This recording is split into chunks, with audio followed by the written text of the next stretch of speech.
think we're recording over here too, guys. So yeah, we are live. We got a few viewers already.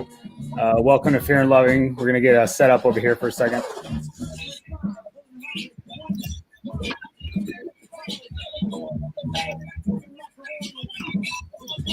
Oh.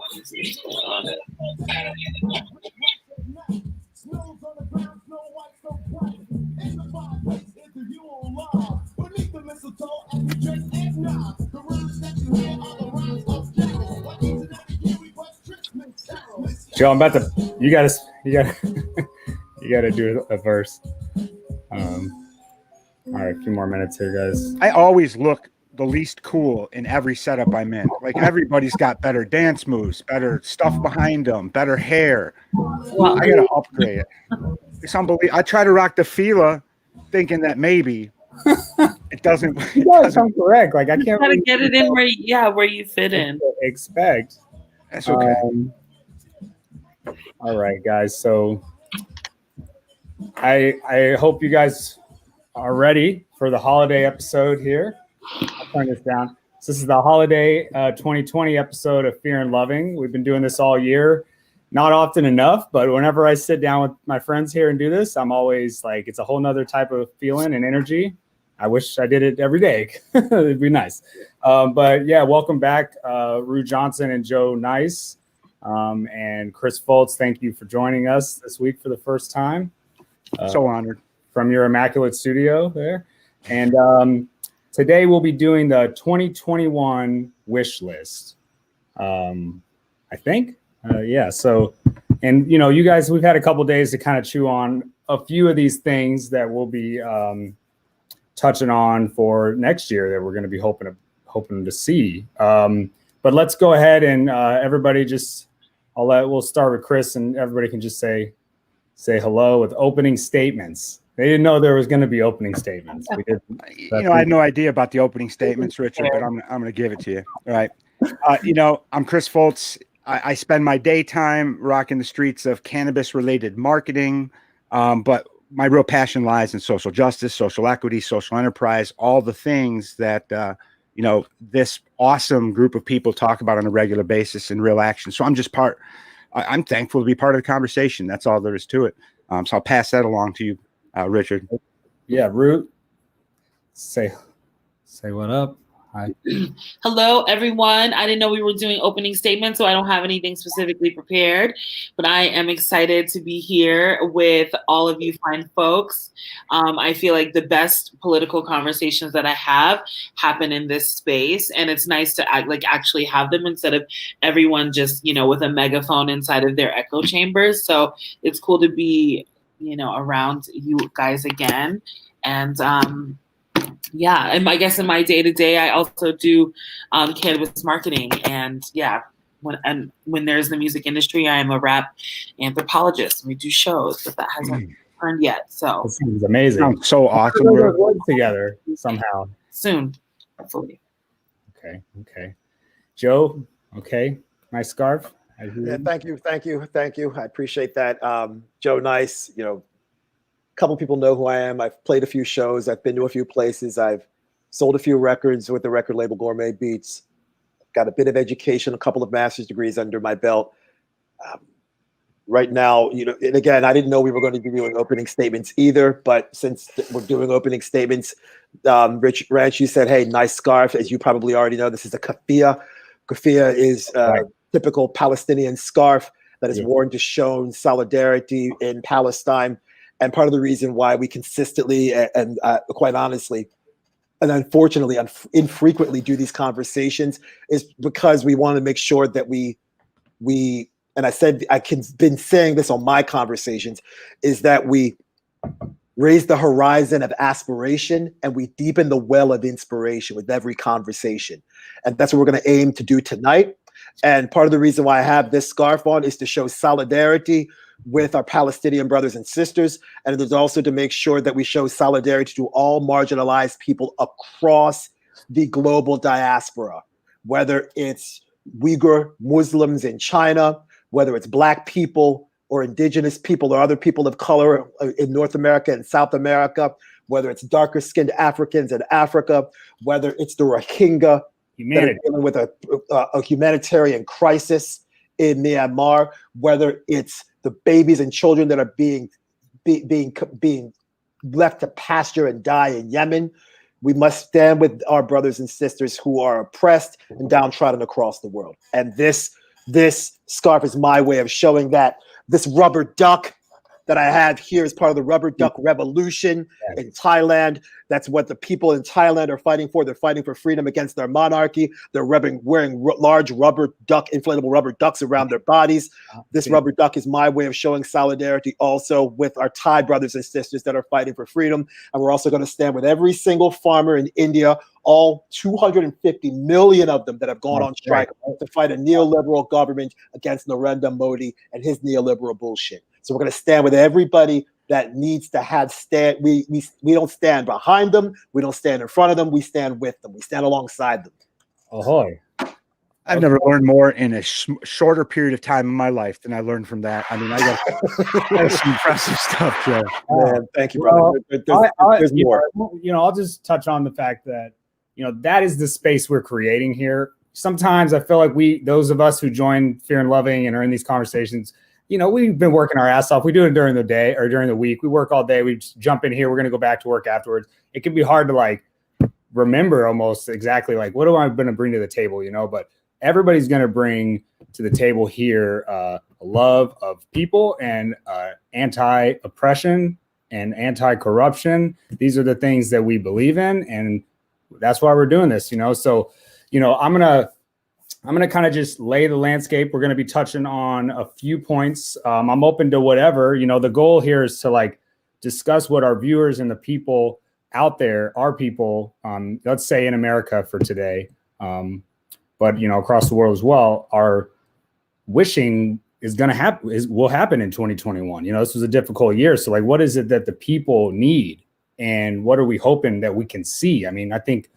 a lot of it, it's hard to say if we'll see, how it'll go, but I think a few points: stimulus, as well as vaccines. Apparently that's happening in 2020 all of a sudden. Justice for Black people in this country. I mean, I want to spend some time bringing that topic back up. I see a lot of people believing in that and still wanting to be doing that with their time, I'm curious to see where what we have in store for that next year, and healthcare as well. I don't know the exact figure right now, but I mean, there was a lot of people without healthcare before COVID started.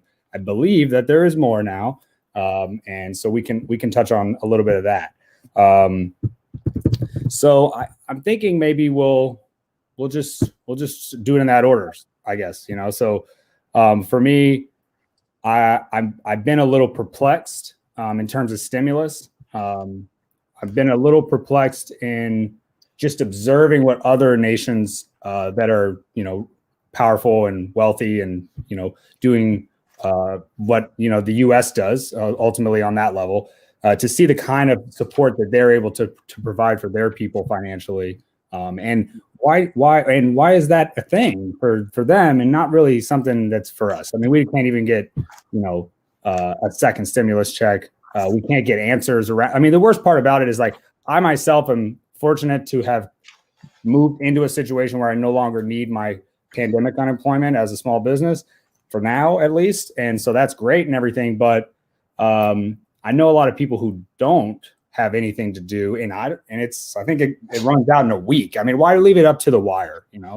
Tell us whatever it is, it's going to be a month before it happens, because I guess I'm just feeling a little anxious about the numbers of people who will be evicted and, the numbers of people who won't be able to eat come early next year if this doesn't go right. So I'll leave it. I'll open it up to that, I think, for now. So if anybody had something burning inside them or thought around that. I'll admit something this week that I found to be interesting. I had a business years ago. I had a business partner. Ultimately, the business closed. There was still outstanding tax, the proverbial thing. In business, the tax get applied to me. From that point on, I basically made no money. So it's interesting how they put out stimulus, and there's so many gaps, right? You know, some people don't necessarily know where to put their address in. The week after you get a stimulus, you get a bill in the mail from the government saying that you owe past due taxes, or you may find out that some expense went up higher. I'm wondering, with all this money going towards the stimulus, and I'm all about it, does it actually get into the communities that need it most? Because I'm seeing all these news reports of rich people that have got stimulus. $1 million just went. I mean, I don't know who it was, maybe Peyton Manning, one of these NFL quarterbacks.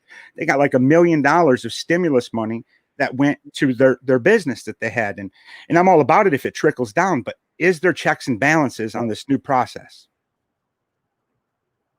I'm pretty sure we have seen absolutely no from day one this year with stimulus. I mean, it's not like they're hiding it.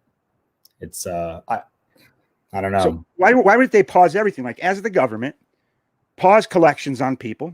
You know, like they got my taxes this year, right? As an individual. And I can imagine I had something to turn taxes in for the first time in years. So many people didn't. So people that may be benefiting from the stimulus may have past government debt or something. So if they're collecting upon that at the same time as they're stimulating, it seems to be canceling it out. And when you don't see people in some of the markets out there actually ever getting paid, being in the cannabis industry, we're prohibited from all of that stuff, PPE, all of these type of things, which mean a lot of these new brands in these states with social equity programs for cannabis and all that. Not only is there no money in the field, but some of the people that can help these brands start once they get awarded the licenses, they don't even have enough money to keep people employed. And it's somewhat sad, but there's probably a bigger tragedy with it not getting into the actual communities that need it.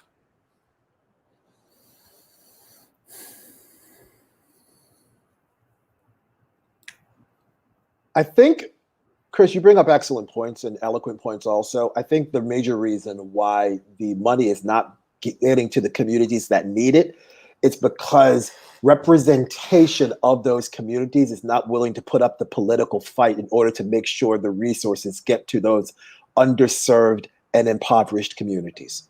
And we're seeing this now, and I know we're going to eventually transition into healthcare, but we're eventually seeing this now. There's a large fight right now that you're seeing on social media with activists, and quite honestly, Jimmy Dore has been saying, hey, look, progressives in the House, hold your vote up for Nancy Pelosi to prevent her from becoming House Majority Leader. Speaker of the House, unless she puts a floor vote up for Medicare. For Medicare for all. And we're seeing who's going to do this and who's not. And that sort of political conflict, that willingness to fight for your people, it's not only lacking in healthcare, but it's lacking in terms of economic development for impoverished and underserved communities. So that's also part of the reason why we're not seeing this stimulus money go into areas like the south side of Chicago, or the west side of Baltimore, or south central Los Angeles, or the entire state of California, where you got homeless people under every bridge, under every overpass, and an entire neighborhood of 10 cities in Skid Row. We have a representative government and a representative democracy. Where are people that represent the people who need representation the most? The Bible says the least of thee. Who's going to stand up for the least of thee? You don't see much standing up happening politically. I don't, other than, Bernie is like I think that's why I flocked to him like a mosquito or like a fly to the flame. You know, I'm just like, okay, I have observed you rolling your sleeves up and doing some shit for people. It's like, if I were others, I would be finding my way into supporting them. But I feel like it's also it's the systems as well, which I think is what Bernie is talking about. You know, it's the systems are not set up for things to work for the people. And the systems are not set up for the government to take care of its people, which is completely insane, because that's why there are taxes in the first place, right? That's why that I feel like that idea of representation is so important, because the kind of extreme poverty that exists in a place like Los Angeles, is unreal when you consider that, their representative is like the Speaker of the House, and that kind of thing is preposterous, but it has become, textbook examples of how the government rules this republic, that we live in. And I also agree that the bigger problems we're going to see are going to come from when, eviction moratoriums run out, when unemployment runs out. They haven't even have the news on the television. They haven't said a word about when there's going to be a stimulus COVID deal. And when that happens, what will be included in it, and how we are creating space and real financial and economic stability for communities that need it. Meanwhile, we have insanely bloated police budgets. And, and here in Denver, for example, they're wanting to spend $16 million on new body cams, that whatever evidence is going to be seen and however it will be seen, whoever collects that data. The point is, city council passed the budget for that amount of money. And that's happening all over this country. These police budgets are becoming more and more bloated and inflated, and our communities are suffering for it, in that they are over policed and completely completely disadvantaged when it comes to true resources. And those are things that are not going to change with Joe Biden being the president, And I think that's in some way. What? Drop in the bucket. A drop in the bucket. And also, like, he's hella pro police anyway. So, like, but the point still remains that communities are going to suffer. And meanwhile, all of our supposed representatives are running around just hanging out with their dicks in their hands, So let's Richard, she brings up a good point just on the police thing. I think I just want to touch on this. I'm a son of 2 police officers, right? And I've also been in jail for being a felon. Okay, so I didn't necessarily follow or tote that family line. But what I think is interesting, you brought up Denver, right?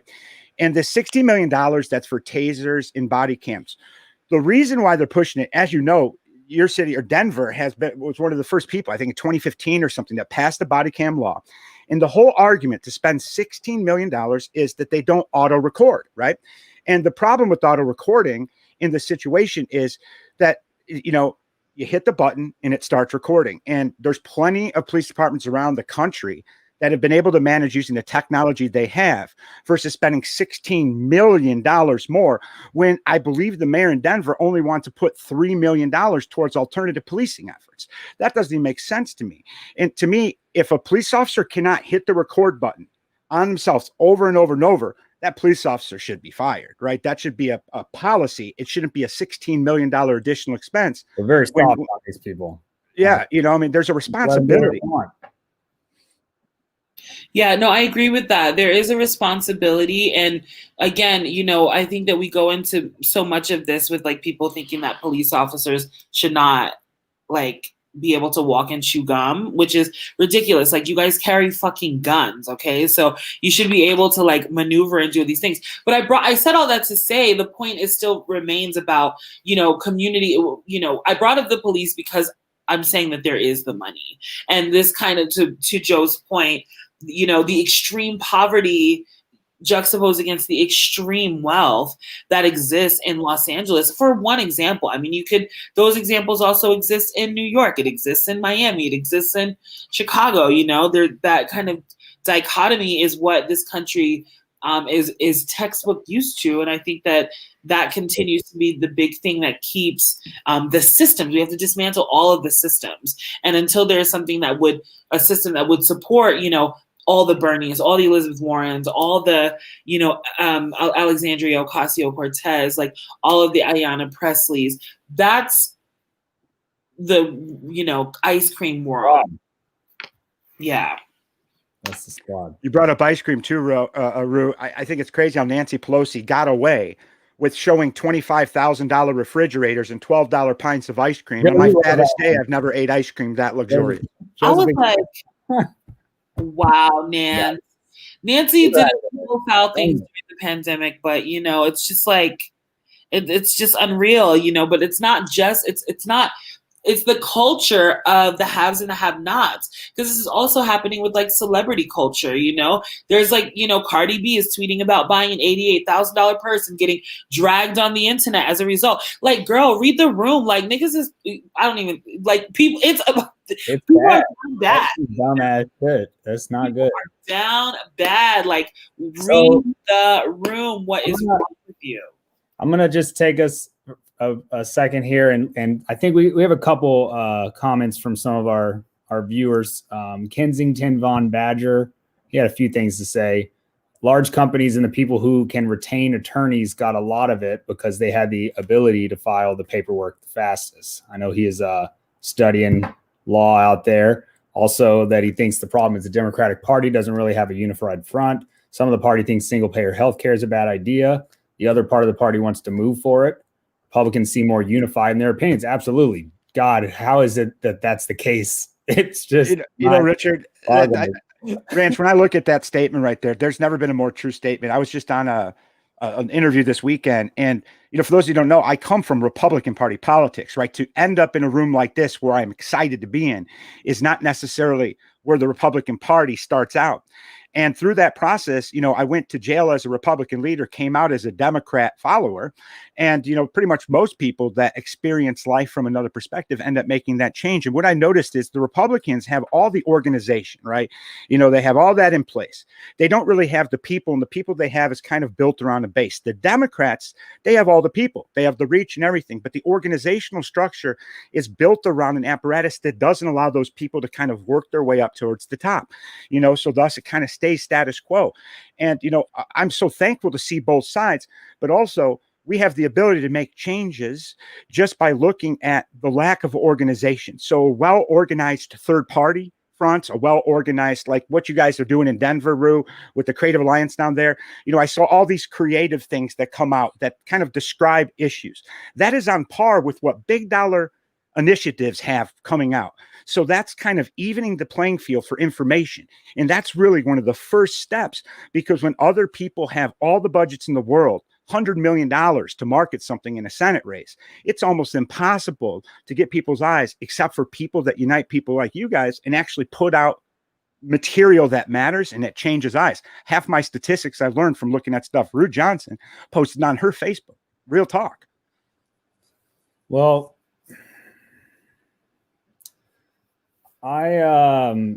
I think that we have moved, just keeping track here for us, because I do want to make sure we're touching on everything. I think we have moved from stimulus into, a little bit of the topic of, we mentioned police. So, I just am curious, like, what can we expect in 2021? Like, can we expect positive changes to come from the protest movement of 2020 and from the fight for Black people's justice and all the like, or what are, it's not it feels pretty quiet, I suppose, comparatively. And it also just, maybe I watched this election just kind of just steamroll over everybody's thought process, and like the little bit of our lives that we have to put towards social things and politics and whatever. It was just like, is Trump going to stick around? I think we're just like, and so now we're on the other side of that. So that's what I'm curious, and maybe we can. I've for as long as we have been doing these conversations, and quite honestly, for as long as I've been doing my conversations individually, what are they called?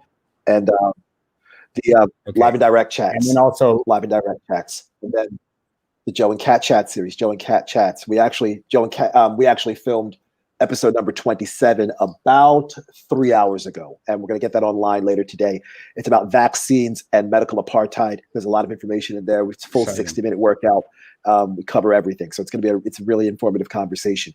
But if you go back through my Instagram, about a year and a half, almost 2 years now, if you look at all of these shows that I played on Saturday, you'll see me wearing a yellow vest.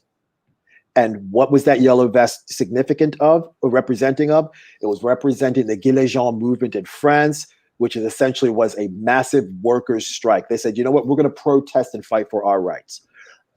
It's one thing to have, it's one thing to say, hey, Black Lives Matter, or we need to have some sort of coalition or group of people fighting for rights. But you know what will also be also effective? A worker strike. People shutting this country down. Shut this entire country down until the lawmakers in Washington, D.C. pay attention. I saw that this episode. whole thing down. That's one of the episodes I watched of yours recently where you were just really, laying into the general strike concept. And, I get fired up about that stuff. I'm sorry. I mean, it's just part of who I am. I've just read a lot of political revolutionary work, honestly. Right. But with that said, when I think about this reality that is the United States out there, I've seen a lot of it this year. We've seen so much of it we didn't want to see. Mm-hmm. I'm just like, these people don't have it. They can't do it, man. How the hell can we get people the motivation to get to just not be sitting in front of screens and like doing whatever takes us away from all the shit that's scary and that hurts is just hard to get for, some of the strongest of us, I think. And you do bring up a good point, and this is something that a person I mentioned 2 weeks ago when Kat and I filmed the previous episode of Joe and Kat Chat series, and it was about, the episode was called The Vocabulary of Politics, and we defined all of these political terminologies that people use, but they may not necessarily understand what the words mean. And one of the words that we talked about was the word solidarity, and with that was a Polish labor leader named Lech Walesa. If you remember him, Solidarity back in the early 80s. And he was an electrician that led a labor movement that led an entire worker strike in Poland that essentially overthrew the communist government of Poland at the time. And I said during that chat, America needs a Lech Walesa.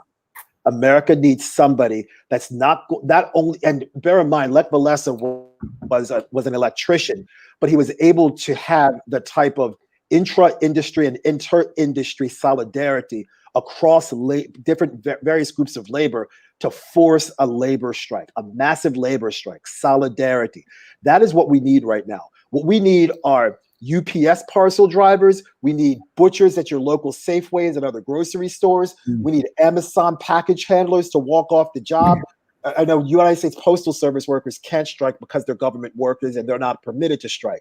But but we need electricians to shut it down. We need plumbers. We need your local HVAC technician. We need your local, your man and woman at the local produce stand.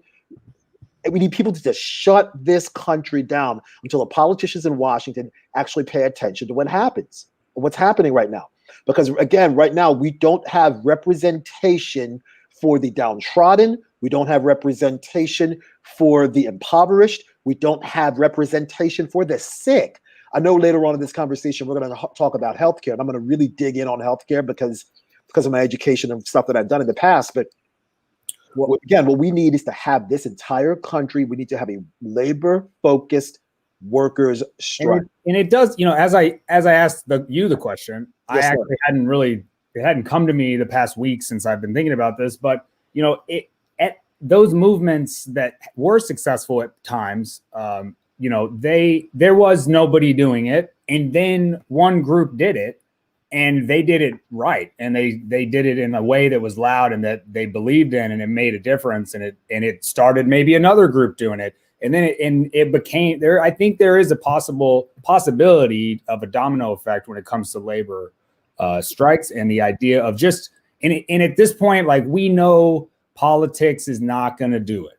Like, for them to do anything, voting for this person in this election, not going to happen. So in protesting, we've seen since the Occupy movement, for myself, literally since that day started until last year, we've seen protests not do it either. Man, I just like want it to work, and it's just not the same place as it was in the 60s. This country, like, I agree. So you can't mobilize we just don't have a weather underground, or do we? Is that what this is? No, I'm just kidding. You know what? I don't have like these strong, this is what they do with their lives. They're not like working their job 40 hours a week. They're getting out there putting their heads together, and they are mobilizing, and the one person that is doing that right now is Christian Smalls. And Christian Smalls is that Amazon employee from Long Island, New York, that was fired because he blew the whistle on Amazon. Amazon executives tried to smear him, and now he's leading these sorts of worker strikes and rallies against Amazon. But to go along with your point, Ranch, and you bring up an excellent point, and I talked about this earlier on in my opening statement about the worker strikes that are taking place in India. Again, the farmers in India didn't start the strike. It was a group of other labor unions that came together and said, hey, you know what? We don't like the way we're being treated. We're going on strike. And the farmers were like, well, yo, you know what? We don't like the way we're being treated either. And if y'all want some roti, and if y'all want your chana masala and your tandoori chicken, okay, yeah, you're going to make sure you give us what we want too. Okay. And guess what? There's a whole lot of basmati rice, and we can stay out in the fields for as long as we need to. There's a whole lot of In-N-Out burgers. That's what we can do that in India. People. So that's why they're able to shut it down in India. And that's why earlier today I was watching a couple an Indian news feed that I follow on my YouTube subscriptions. And they're talking about a hunger strike. There's a bunch of these Indian farmers that went on a hunger strike today. And they're shutting it down. And this is a type, and again, Kensington Von Badger with a brilliant comment. India, France, and countries like that don't have the same kind of individualism that we have in America. IMO, in my opinion. I agree. We need solidarity. We need a multi-labor focused, industry-wide labor focused strike. Shut everything down for as long as we need to. Santa. I think, Joe, to your point, I think there's also an information barrier. You know, you're drawing attention to President Walesa a moment ago from Poland. And I had the honor to meet him, I believe it was somewhere around 2010, 2011 in Chicago. Chicago, wildly large Polish population. Yep. And he came in to be honored. I think he went to Springfield first, came up to Chicago. And I have, with the exception of Howard Dean, of all the foreign world leaders I've met, I've never met a more humble person, but it was almost like they didn't necessarily have a plan to have this great Nobel laureate arriving in Chicago to receive an award when there's opportunities to have him be in front of students and everything, because it's the kind of story of resilience and perseverance towards the goal that people like President Walesa actually embodies in being such a normal person. And that's the key aspect of it. He's a normal person. It changes the dynamic and let people realize that can be me as well. And I think that's one of the things that we often miss in modern leadership is the higher people get up in their specialty, the less time is spent on leadership development for those people, because the assumption is they're already at the top of their game. And that when the President Walesa comes in town, it becomes a media opportunity versus an educational opportunity. And that's where you take the finest leaders in community, or more appropriately, sometimes the worst leaders in a community, put them down with one of the greatest leaders who won a Nobel Prize for his leadership, and give the opportunity to ask questions. More importantly, give the opportunity to pave a pathway towards outcomes. And I think that's where it takes the leaders in our communities to realize that we have the opportunity, and even in our brands, to create the opportunity. And that's the one thing we focus so much on the outcomes and everything. Sometimes we don't make the opportunity, and that's got to change. Agree. And when we talk about a brand, there's a wonderful book that you can read. It's called The Brand Gap, and it's by Marty Nussmeier. And the brand gap is essentially these three sentences: who are you? What do you do? And why does it matter? And I'm going to say that again, just in case anybody in the chat wants to take notes. Who are you? What do you do? And why does it matter? That's essentially the book. I just saved you 3.5 or 4 hours. And it's not a very big book. It's about 100 pages, size 12 or 14 font, Times New Roman. It's not a big book at all. But you bring up an excellent point. It's Marty Neumeier, and I said Nussmeier, I apologize. But yes, we have to create opportunities. And what I'm seeing now more than ever is that the best politicians don't start out as politicians, and they're not career politicians. I would make the argument that one of the best politicians we've had in recent vintage has been Jesse the Body Ventura. And Jesse Ventura, for damn sure, did not start out as a politician. He was a Navy SEAL, became a bodybuilder, then a professional wrestler, professional commentator, a wrestling commentator, than a mayor, than the governor of Minnesota. And there's a whole lot of people in Minnesota that said he was quite effective. I couldn't agree more. Now he's down the conspiracy train, which I guess makes it perfect, right? For it. But he was a heck of a leader. And when you look at a state like Minnesota, where he led, you're talking about a state where you have Minneapolis and St. Paul, which was at one point the cleanest community in the world. A lot of what you consider to be a privilege in certain areas of Minnesota, and you have the most, bottom line, one of the crazier people ever to enter into professional politics come and lead that state. He had wildly nuanced policies. He wanted to make some larger changes. The system didn't necessarily let it happen, but it proves that somebody like that can get elected in a conservative state and still make outcomes. That's the inspiration from him. And he's also an awesome guy, and he still cares just as much as he did then. Yes. And when you talk about caring, I think being a Navy SEAL also might have played into it. Because when you're in the military, and my younger brother's retired Air Force, you not only fight for yourself, but you fight for the people around you. Because I guess when you're in conflict, when you're in battle, what you do, it also can save your life and somebody else's life. And it's that sort of solidarity. It's that sort of teamwork. It's that sort of willingness to sacrifice I'm gonna use a nice 50-cent word tonight. It's that level of altruism that leads to higher levels of political leadership. It's the willingness to see the best of everybody else and willing to make sure that you eat last instead of first. That is the ultimate sign of leadership. And the people who understand that are the people who have been the most effective leaders. Thank you for that, man. I mean, let me just take a second and say I love you guys, and thank you for this, for just helping me learn. It's good. And I want to ask you, Rue, to tell us, to bring it back to the topic we were trying to round out there. Like, I miss Denver a lot. I lived there for 3 years. This was a crazy year there. Like, I have just been shocked, and a lot of my friends got hurt this year there, and just seemed like, and I haven't been back, and it's been crazy. But so I want to give you a chance to maybe let us know a little bit about, like, are we seeing improvements there? What is happening on the ground there still? But I did want to give a shout out to my pops, Richard Garrett, the original, who's been chatting in here. He asked, why not you? And I think he meant like us, and maybe, chew on that, guys. And we, for the readers and just those of us that believe in this type of thing, like, why not us? Somebody's got to do this thing, because whoever's up there right now is not. So, but I'll turn it over to you, Rue, and you can tell us a little bit. Absolutely. Well, I think that what's happening in Denver is very close to what is happening and has happened in many cities all over the country, especially as it relates to these thoughts and ideas about public safety. And obviously, we're seeing that the trickle-down effect doesn't work.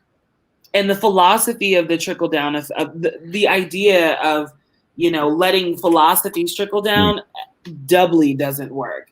And we see that specifically when we heard, Barack Obama talk about how defund the police, turned off many Democrats. And, that, of course, speaks to the splintering in the parties. But what I think, to me, what I take out of that conversation the most is, like, number one, this is a rallying cry and a directive.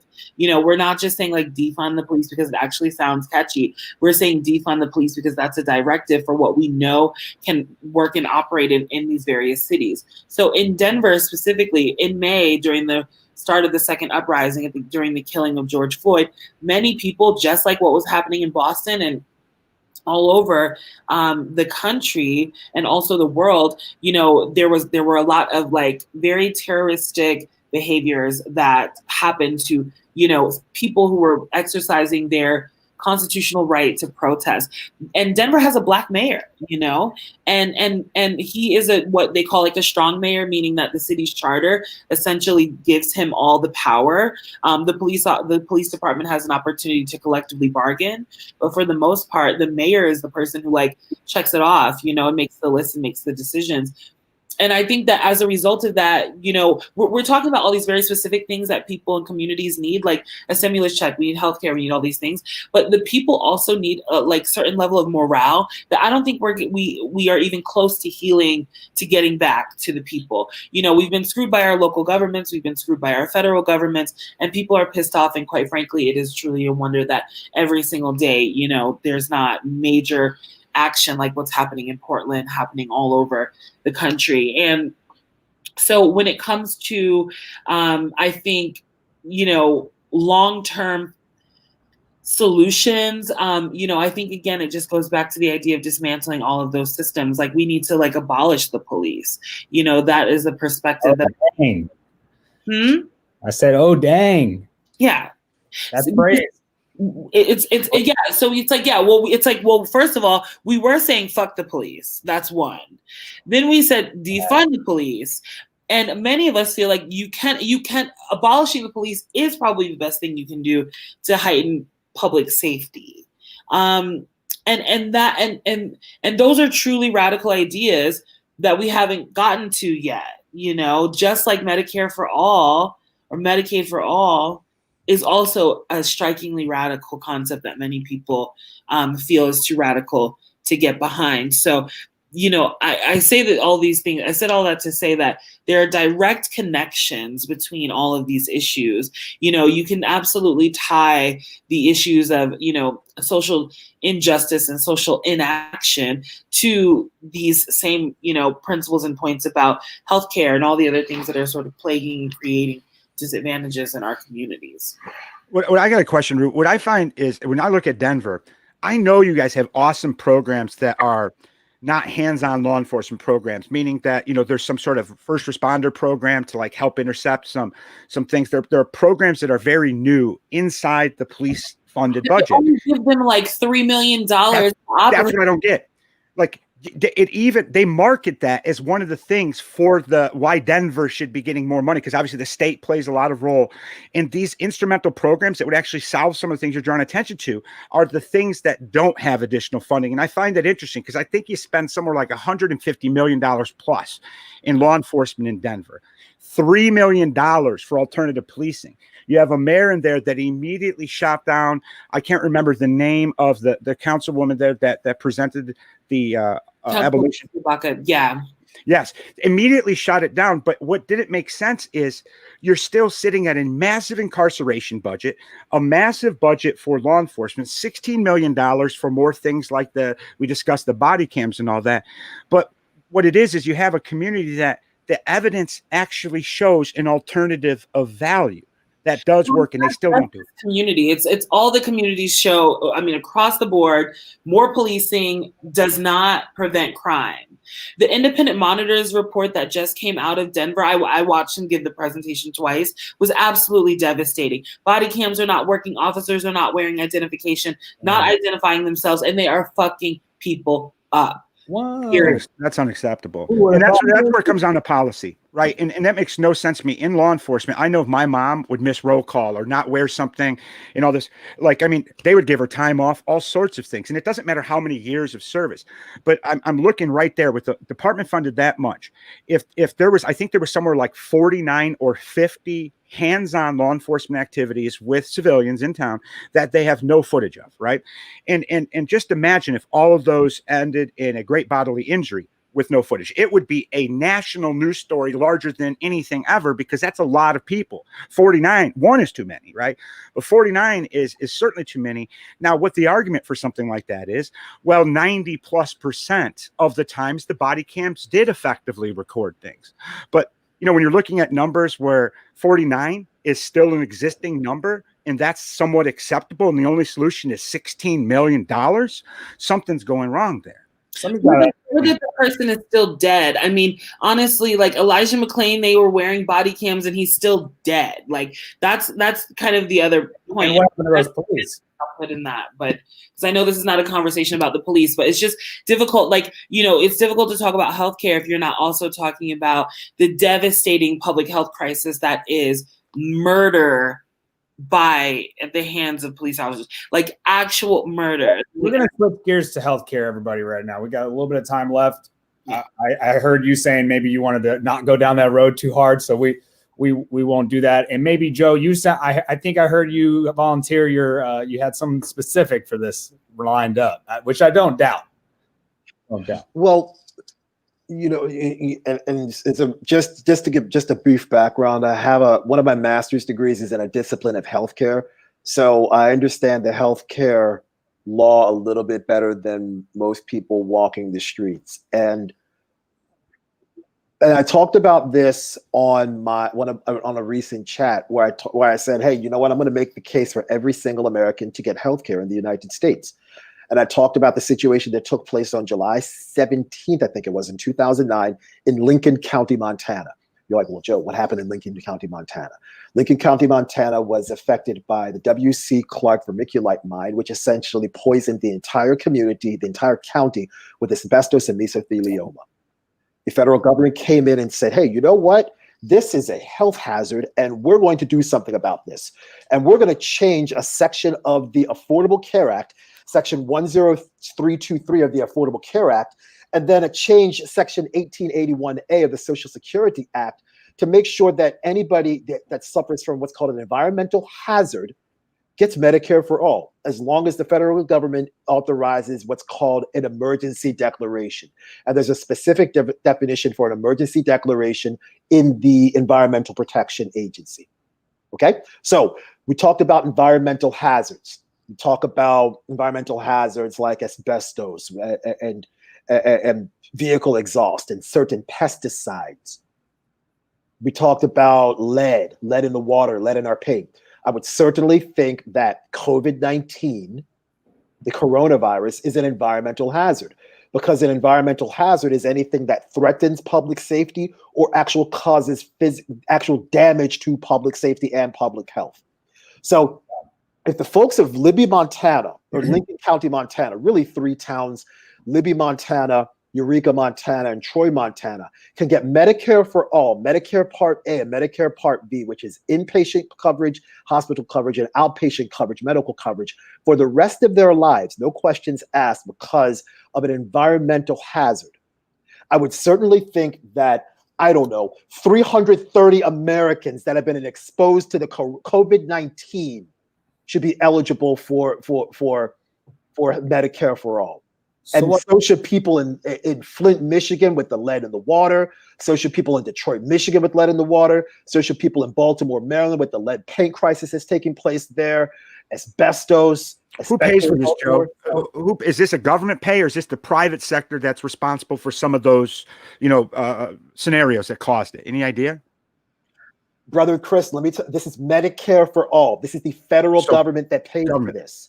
This is right. I mean, I have a mother, father, stepfather. Go ahead, Ranch. It's just very interesting to me that, say that is this, what you just described is happening. That means that this country knows how to give it to an individual. If anything, there's a little switch somewhere. Yeah, I like the idea of it's each of us got a switch on. Just start switching the people that need this thing more than anybody you could even imagine needs healthcare in America. Give them healthcare. You don't have to give the rest of us healthcare. Like, what the hell? I don't need, so many of us do not need it. If anything, why are we not fighting for those who do need it to get it? We don't need to do everybody. That's a little, clearly that can't happen. My man Bernie didn't get elected. So bear in mind, Rich. This isn't just an individual. This is a specific county in Montana that got this coverage. And there are three large towns: Libby, Montana, Eureka, Montana, Troy, Montana. We're talking maybe 16, 17,000 people. But everybody in that town, in that county, has health care for the rest of their lives because of this environmental exposure. What about Flint? They don't have it in Flint. They probably should. But here's the thing. Obama and I think the governor of Michigan at the time had a separate plan for that, but it had different requirements, and it only lasted for a specific time. And after that, the plan went away. Okay. Now, again, if we had politicians that actually were forward thinking and thought about the people, again, I'm no politician. I just happen to know the Affordable Care Act a little bit better than most, and I understand that there's a couple of regulations that are sitting out there. Why? And again, this worked for Libby, Montana. You can go on the internet right now, www.ssa.gov/Libby, Libby, and everything that it's happening in Libby, Montana that the Social Security Administration is doing for them is right there. And you can look up Section 1881A, just type in Section 1881A Social Security Act, and you can read it. It's about 3 or 4 pages, and it talks about everything that everybody gets. And Joe, on this, when you're looking at this town, this is for life. You're saying for the rest of their life, they're on Medicare for life. Life. Medicare for all. Medicare. Mm-hmm. So it's possible. A switch, like Ranch said, a switch was flipped. Everyone got it. Give it to them. This was literally Max Baucus, who I think was the senator at the time, saying, hey, look, my constituents are suffering with asbestosis and mesothelioma. They need health care because this is a public health hazard. This is an environmental disaster. This is an environmental crisis. Okay? They looked in Section 1881A and said, hey, you know what? Yeah, Medicare coverage for individuals exposed to environmental health hazards. Asbestos is an environmental health hazard. Yeah, Medicare for all, fire away. That's what happened. See, what I think is super interesting about this is I think people confuse the cost of healthcare with the cost of the healthcare system. The healthcare system has all of the cost of insurance industry, all of these elevated things. It's a completely competitive market. If you were actually to focus on solving the healthcare issues of people, it not only becomes dramatically cheaper instantaneously because you're focused on outcomes, but then you're also eliminating some of this gap. Now, I've learned this weekend, and Joe, I'd love your comment on this. I found out that the reason why there's such an access gap to, let's say, vaccines, whether it be overseas, various communities in Africa, whether it be in certain parts of America, it doesn't matter, is because of clinical trials. And the simple fact that you have brands like Pfizer, who are now to the top of the table, a lot of federal dollars that will get something to market with 1 to 4 clinical trials. Now, the problem with that, when you look at a brand like Merck, who takes things to trial with 16 clinical trials to market, in the difference between the 1 to 4 clinical trials and 16 is the idea of having a vertical that is for Black Americans, people with African lineage, Asian lineage. So because they don't want to get sued as healthcare providers, they need to make sure the evidence works for all the demographics. And because brands are so interested in getting to the cash commoditized market of healthcare with their solution, they forego all of the solutions around the world that could be done for just a couple extra months. That blows my mind. And I know it trickles into our streets here in America, Joe. Is there a solution for something like this? That's a great question. I think the solution is... Yes. Yeah, no, I know we got to get going soon, but I know the solution for this is a single payer healthcare system.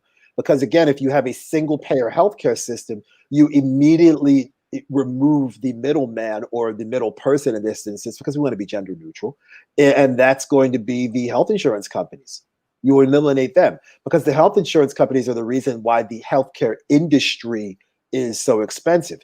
And again, and I brought up this example in a couple of different situations when discussing healthcare.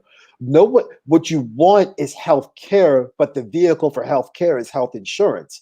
When we were all 16 years old, nobody was excited about, hey, wow, I got I got car insurance. Nobody was pumped up about car insurance, but everybody's pumped up to drive the car, which is ultimately what you want. You want to drive the car, but in order to drive the car and be safe while you're driving it and have the necessary coverages as prescribed by law, you need to buy health insurance. This is no different. Nobody is jumping up and down saying, wow, I got great health insurance and I'm only paying a $5,000 deductible instead of a $10,000 deductible. No one's jumping up and down and screaming about that. But what you want is the health care. But unfortunately, with regards to getting health care, the vehicle or the avenue for health care is health insurance. So what we need to do is streamline the pathway from user, customer, recipient to the actual tool that we need, which is health care. Unfortunately, there's a massive wall in between that straight line from patient, recipient, user to product. And it's a massive wall called health insurance. And then there's a barbed wire fence on the top of that called lobbyists. and then then it's wrapped with electrical wire, and that wrapping on electrical wire is politicians that are on the take. And what I think is interesting is a word you said at the beginning, and you referenced it as single payer. Yes. I think people are scared of words like that, and they're thinking that it means something. But what you said that was prolific was it's the idea of removing the middleman, the middle person, whatever. And just like in Denver, where they put together these amazing guides to kind of explain what Bill 3542 is, in meaning this complicated political jargon was turned in, this is what it means for your town. All of your rent's going to go up when they build a row of townhomes right here, and you're not going to be able to use downtown. Mm-hmm. So if we find a way to say, hey, listen, nobody in America is going to want, unless you're the middle person, is going to argue with the fact that we need to remove the middle person from various things, especially when the middle person does nothing, but in the interest of organization, add monumental expenses to the equation. So I think that's one of the things right away that just information about single payer is not a Democrat initiative. It's just like was listed in the comments, the county hospital system. A lot of people don't realize that when Obamacare came and that particular thing came to Bay, Cook County was spending like $1 billion funding the people each year coming in that don't have health insurance and things of this nature. So what was interesting is that a group called the Center for Health and Justice, Treatment Alternatives for Communities, for drug court and all that, they went into the jail system and helped sign people up for the Affordable Care Act, because they knew when they came out of the jail system, not only would they have real insurance, but it would also save the county of Cook, which needs to have the money to actually facilitate preventative health care, from having this massive influx of their hospitals being filled with people that could have been diverted. That was brilliant. I'd love to see things like that happen, because the more people that you have on the Affordable Care Act, the closer you are to a single payer mechanism. And that's where the population needs to fall in line. And sometimes you have to come to them to get them to sign up. I never signed up. I got penalized. I have not had insurance. Okay, here I am sitting here. I am one of those ones that don't. And that's on me, because I can do it. That's my fault. But I would like to make sure that people can get to people that can't do it themselves, because those are the ones that matter more than my laziness. Understood. You're muted, Ranch. Dang. Apparently that's the phrase of 2020. So, we got it in there. But, I know we've got I think we've only got a couple minutes left here with a few of our guests. I did want to give a shout out to Kat Wells. You're here with us. Look at this there.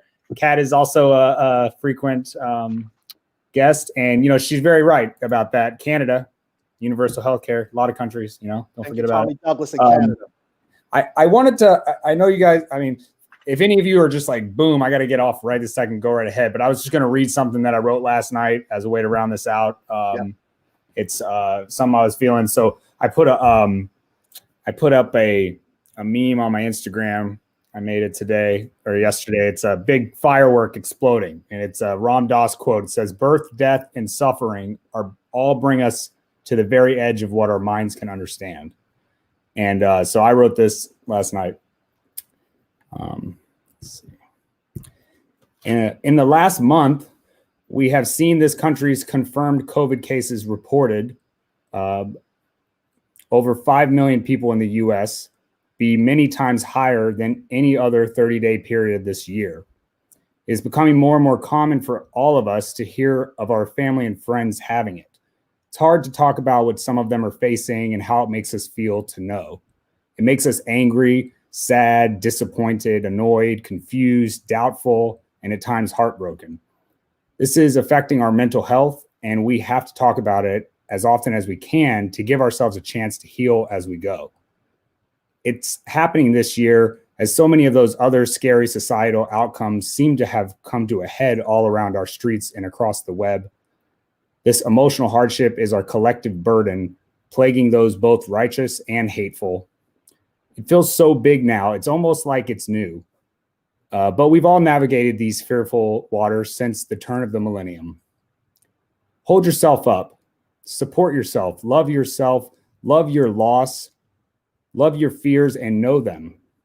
We cannot give up this opportunity, this responsibility we have to help ourselves endure.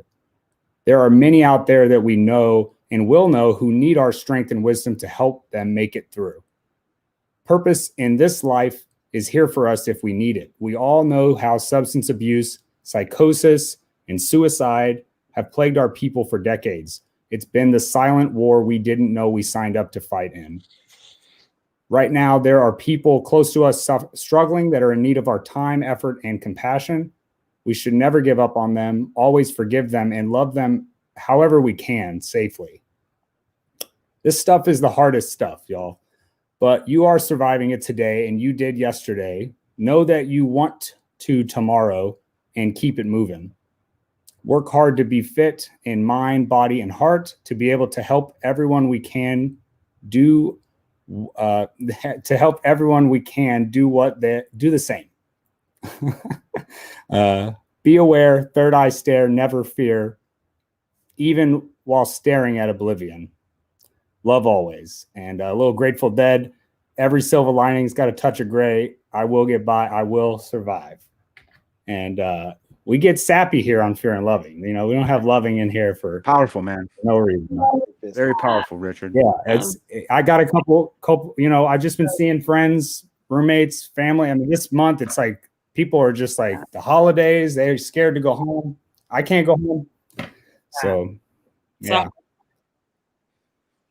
Thank you Very for wonderful. writing that. Yeah, you guys, That was really beautiful. you know, as you come on here, feel free to share. You can always let me know. We can have you guys share anything you want, you know. And there goes my pops. What's up? We gotta have Dad. We're gonna get you on here next time. It's just like, you know.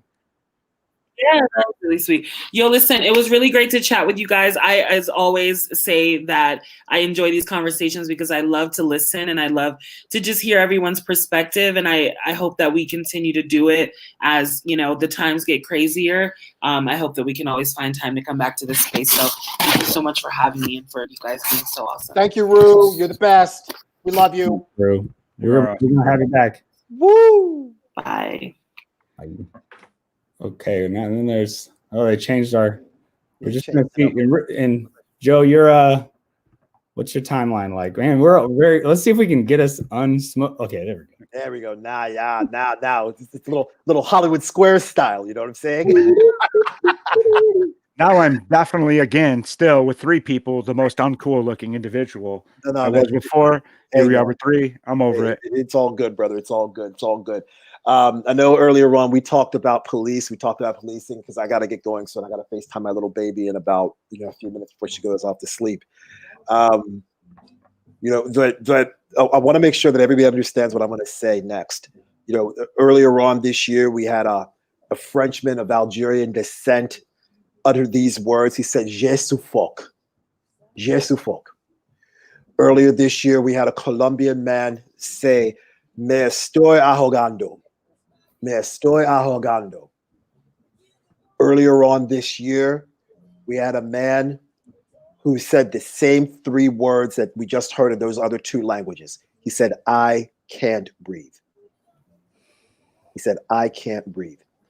Je suffoque. It's a Frenchman named Cedric Chouvet who was strangled and killed by police in France. And and his last words were, "Je suffoque." I'm suffocating. I can't breathe. Javier Ordóñez, 41-year-old lawyer who was killed by police, killed by a chokehold. And he said, "Me estoy ahogando," which means I am drowning in Spanish, but essentially I can't breathe.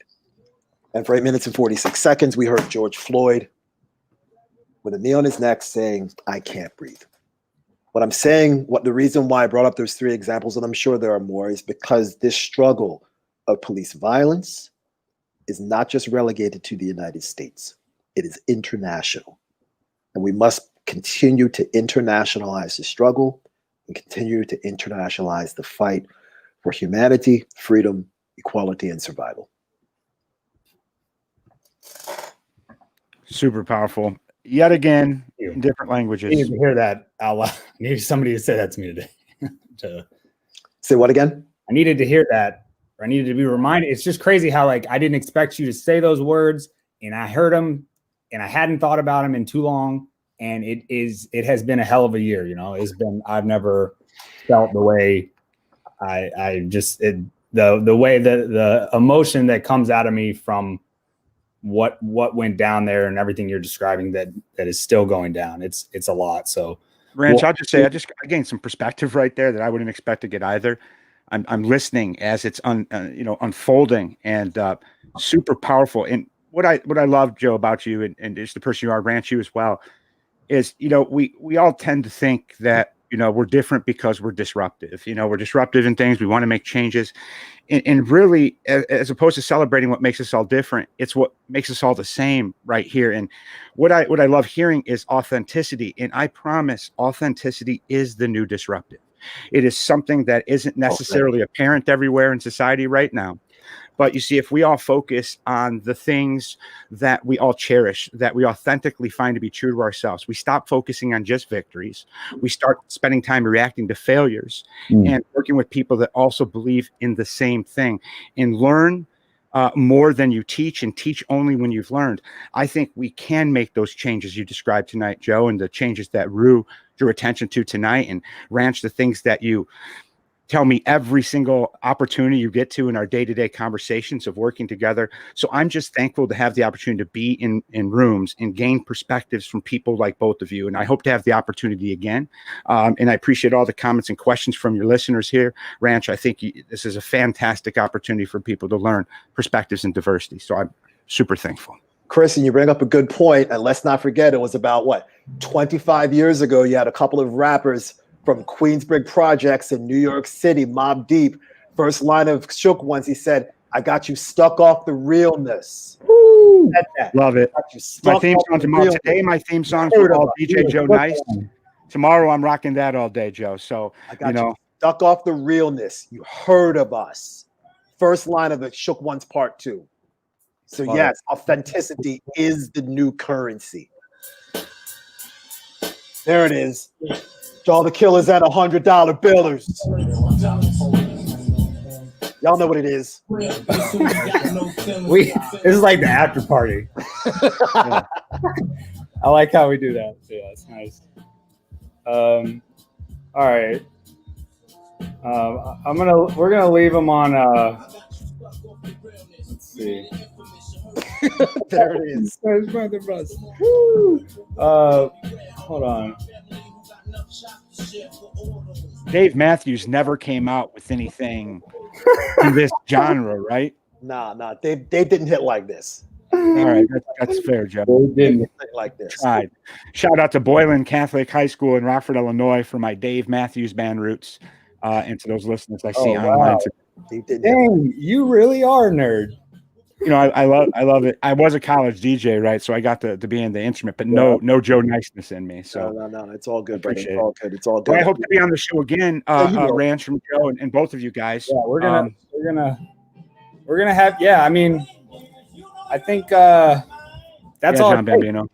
I think that's all it takes. Is somebody's just got to be like, hey, I want to get on there and talk, and that's you guys in the comments as well.